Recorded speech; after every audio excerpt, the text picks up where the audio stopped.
Du hast 5 Minuten. Dann musst du es abgeben. Los. Ist das dein Ernst? Ich brauche den Scheiß nicht mehr. Ich fühle mich einsam. Können Sie mir ein Taxi hinrufen, bitte? Ein Alltag ohne Smartphone, für viele von euch wahrscheinlich kaum vorstellbar, oder? Für mich war ehrlich gesagt allein der Gedanke daran ziemlich schwierig.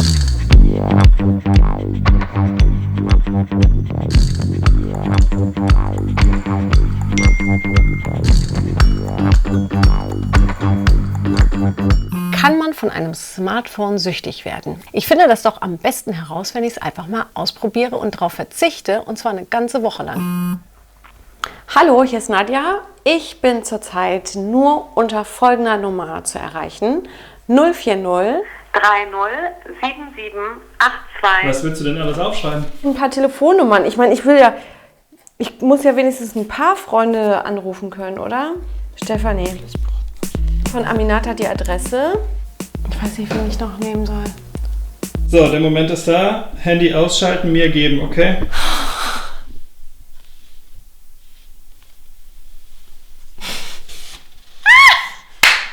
Krass, okay. Was machst du denn jetzt? Ich muss jetzt muss ich mir ein Festnetz kaufen.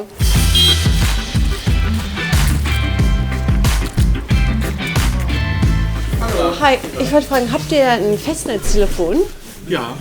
Ah, wunderbar. 2 Stück, ja, so da. Noch 2 Stück? Ja. Super, kauft man nicht so oft, ne? Nee, nicht wirklich heutzutage. Okay. Ja. Das ist KXTG 6591 und das ist GSM, einfach 900. Keine Ahnung. Genau, das ist DW 201. Das sind 2 verschiedene Modelle auf jeden Fall. Ach so, und genau. Johannes, das kriegt bei mir nicht rein? Ja, das ist ein Stromkabel. Das ist, Ach so. das ist Stromkabel, ja, genau. Ich habe ein Festnetz. Alter, ist das erwachsen.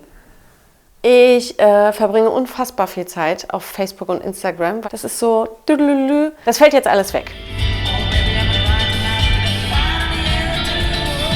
Das sind jetzt zum Beispiel, so Momente, ne? Also das Lied finde ich richtig schön. Und normalerweise würde ich das jetzt shazamen. Woher will ich jetzt wissen, wie dieses Lied heißt hier? Du rufst bei dem Sender an und fragst. Und wie kriege ich die Nummer raus? Gute Frage. Ja, ich weiß, wo der Radiosender sitzt. Ich weiß, wo 91.7 XFM sitzt. Sollen wir da hinfahren? Vielleicht fahren wir einfach hin. Wir fahren da hin.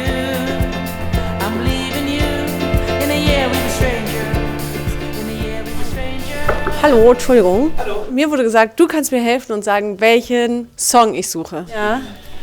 17. Also 17:38 ungefähr. 17:38. Also Oder 37 lief da ein Titel an. Das war Kack Motherfucker. Können wir den mal kurz abspielen, ob Ja, es der klar. wirklich war? Warte mal, machen wir nochmal. Alles gut. Doch, das war das. Doch, ich glaube, das war's, ja. Jetzt nur nicht den Zettel verlieren. Das stimmt. Ich kann dir jetzt auch noch mailen, wenn du möchtest. Nee, ich lese ja auch keine E-Mails.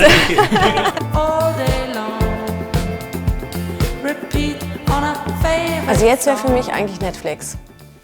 Ich würde vielleicht ein bisschen rumchatten, aber dann würde ich mich jetzt eigentlich ins Bett legen und Netflix gucken, ne? Geht aber nicht.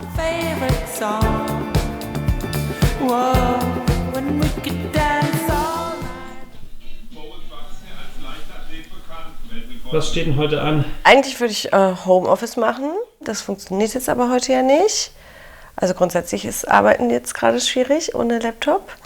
Das heißt, ich fahre jetzt gleich in NDR. So schön, Johannes. Zum Beispiel jetzt würde ich unfassbar gerne ein Foto machen. Aber ich hab ja mein Telefon nicht. Müsste jetzt eine Fotokamera kaufen.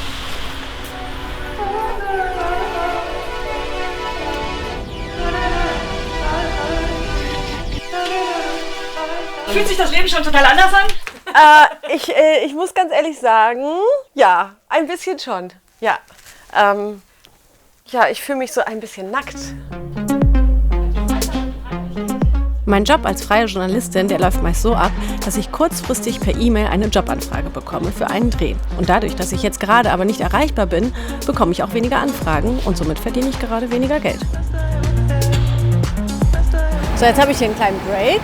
Und das wäre jetzt eigentlich die perfekte Möglichkeit, um so ein bisschen rumzudaddeln. Jetzt gerade merke ich, Ich hätte sehr, sehr, sehr, sehr, sehr, sehr gerne jetzt mein Smartphone. Über WhatsApp.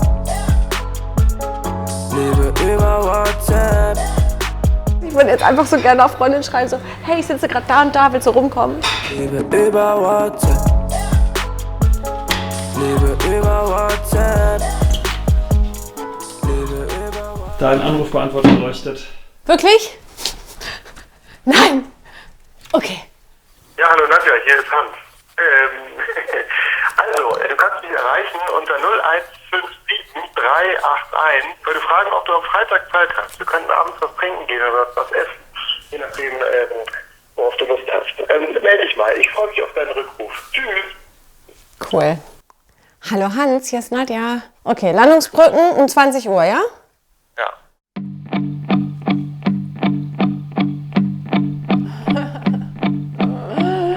Johannes, was macht mein Telefon? Nein.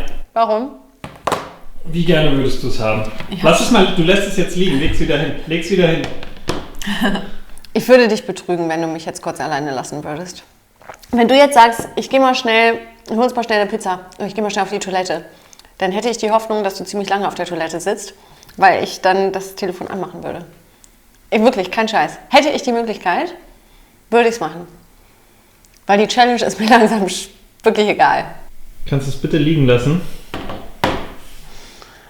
Oh Mann, ey, was soll das? Also es gibt doch gewisse Abhängigkeitssymptome, was? Ist das Abhängigkeit? Es gibt jetzt die erste repräsentative Studie zum Smartphone-Verhalten von 12- bis 17-Jährigen und da kam raus, dass 2,6% Social-Media abhängig sind. Folgen können sein Schlafmangel oder Depression. Größter Zeitfresser mit 66% ist WhatsApp. Auch ich verbringe ganz schön viel Zeit auf diesen Social-Media-Kanälen. Also man muss sich vorstellen, mein Konsum war wirklich extrem. Ich habe zum Beispiel alleine 4 GB bei Instagram verballert. Und im Durchschnitt zeigt die Studie, dass man rund 3 Stunden am Tag mit Social Media verbringt. Jetzt muss man aber natürlich auch sagen, dass so ein Handy im Alltag auch vieles vereinfachen kann. Das habe ich zum Beispiel gemerkt, als ich nach Berlin gefahren bin. Ich wurde eingeladen auf eine Party und normalerweise würde ich mir mit meiner Bahn-App die Fahrkarte buchen, würde dann in Berlin die Straße bei Google Maps eingeben und dann wahrscheinlich mit der App MyTaxi mir ein Taxi rufen. Ja, das ist jetzt aber alles weggefallen. Ach so, okay, alles klar. Dann kann ich den ganzen Krempel erstmal wieder zumachen. Ja.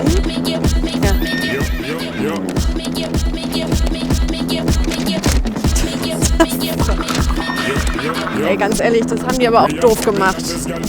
Ja. Und das ist jetzt wo? G27, richtig? G6. Frankistraße, hier, da. Scheiß aufs Handy ist die Lage. Was willst du jetzt machen? Ich will mir jetzt ein Taxi rufen. Ich würde mir jetzt wirklich ein Taxi rufen. Wirklich, ohne Mist.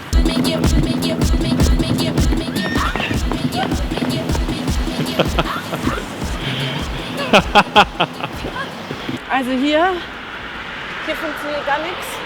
Hier steht nur die blöde Nummer. Aber ich habe ja kein Telefon. Und du würdest nicht anrufen, ne?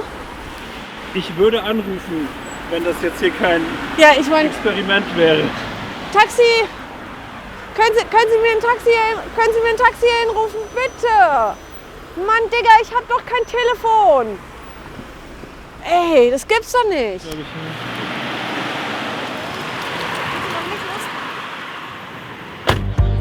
War zwar alles nicht so einfach, aber ich bin angekommen, auch ohne Smartphone. Aber mir fehlt das. Das ist der einzige soziale Kontakt, den ich habe. Ja. Also klar, und über WhatsApp verabredest du dich ja dann auch und so. Aber gerade kann ich mich nicht verabreden. Und hast du schon Schiss vor Montag, also wieder on zu gehen und dann die ganze Nacht erstmal abzuarbeiten? Oder? Nee, ich freue mich drauf. Ja? Unsere Abhängigkeit vom Smartphone, das ist jetzt aber nicht nur reine Gewohnheit, sondern es gibt so Apps wie zum Beispiel Facebook oder Instagram, die extra so programmiert worden sind, um uns abhängig machen zu können. Das sagen nämlich die Apps mitentwickelt haben und selbst die sehen das heute kritisch. Einer davon ist zum Beispiel Sean Parker. Er ist ehemaliger Facebook-Mitarbeiter und hat das Ganze mitentwickelt und der gibt sich jetzt öffentlich geläutert. You know, if the thought process that went into building these applications, Facebook being the first of them, to really understand it. That thought process was all about how do we consume as much of your time and conscious attention as possible. You know, and it's me, it's Mark, it's the, Kevin Systrom at Instagram, it's all of these people, understood this consciously, and we did it anyway. Wenn wir bei Instagram ewig weiter scrollen oder stundenlang nicht bei Facebook loskommen, dann wird in unserem Gehirn Dopamin ausgeschüttet. Dopamin, das ist ein Hormon, das unser Belohnungszentrum im Gehirn dann aktiviert, wenn wir zum Beispiel ein Like bekommen oder ewig weiter scrollen. Man kann sagen, es ist eine hausgemachte Droge und die sozialen Netzwerke, die nutzen das gnadenlos aus, weil die wissen, davon loszukommen ist richtig schwer, weil der Mensch von Natur aus belohnt werden möchte und einfach Aufmerksamkeit haben möchte. Das muss man sich ja auch mal klar machen. Ich werde von nichts beeinflusst gerade. Ich schaue mir keine Fotos an, ich lese keine Updates von irgendwelchen Leuten. Mein Handy blinkt nicht auf, weil irgendwas irgendwo auf der Welt passiert ist oder sonst was. Und das ist eigentlich total gut. Ey, jetzt siehst du, das meine ich, guck mal. Ich kann weder mit dem Fünfer noch mit dem 10, ich kann nur mit Kleingeld zahlen. Ich habe kein Kleingeld. Das ist das. Mit einer App steige ich ein, kaufe mir ein Ticket. Jetzt muss ich erstmal Geld wechseln. Leute, echt. Heute Abend treffe ich Hans, bin aber leider zu spät. Ich habe auch auf der anderen Seite gewartet und bin dann hier rüber. Siehst du, hätten wir uns doch schreiben können. Hi. Und dann, ja, Taxi. Mich nervt das auch, dass Sachen so kurzfristig abgesagt werden. Mich nervt das wirklich manchmal. Ja. Weil die Verbindlichkeit irgendwie abgenommen hat. Durch so ein Smartphone. Ja. Schon. Ja, weil man ja schnell bei WhatsApp zusagen, ja, wir schreiben dann nochmal, dann können wir ja sehen, ob wir uns treffen und wann. Und dann, ach nee, doch nicht, machen was anderes. Und soll ich dir was sagen? Jetzt mal ohne Blödsinn. Das ist jetzt kein Scheiß. Wie oft haben wir uns vorgenommen, lass uns doch mal wieder treffen? Ja. Schon öfter. Ja. Und immer mal wieder WhatsApp, bist du gerade, die Woche ist voll, dann schreibt man sich ewig nicht. Die so pseudo-voll, die Woche. Und jetzt haben wir uns ganz spontan in der Kantine getroffen. Genau. Und zack, bumm. Und jetzt waren wir auch, natürlich habe ich auch zu Hause in der Küche gestanden und dachte, scheiße, jetzt ist es arschkalt draußen. Ja. Aber oft ist es ja dann schöner, als man denkt. Und die haben mich filmen lassen. Ohne diese ständige Erreichbarkeit fühle ich mich losgelöst. Dieser Druck, sich ständig abzudaten, der ist nicht mehr da. Ich habe das Gefühl, ich habe es geschafft. Ich brauche den Scheiß nicht mehr. Wirklich. Ich scheiße auf WhatsApp und Facebook und Messenger und andauernd E-Mails abrufen und so. Nee. Ich müsste mein Smartphone jetzt irgendwann mal wieder anschalten, um wichtige Telefonnummern rauszuholen. Aber gerade jetzt in dem Moment denke ich mir, wisst ihr was? Ich komme auch ohne klar. Wirklich wahr. Das ist wie Weihnachten. Oder Geburtstag. Krass. Ich habe auch so ganz schwitzige Hände. Ich habe total Herzklopfen.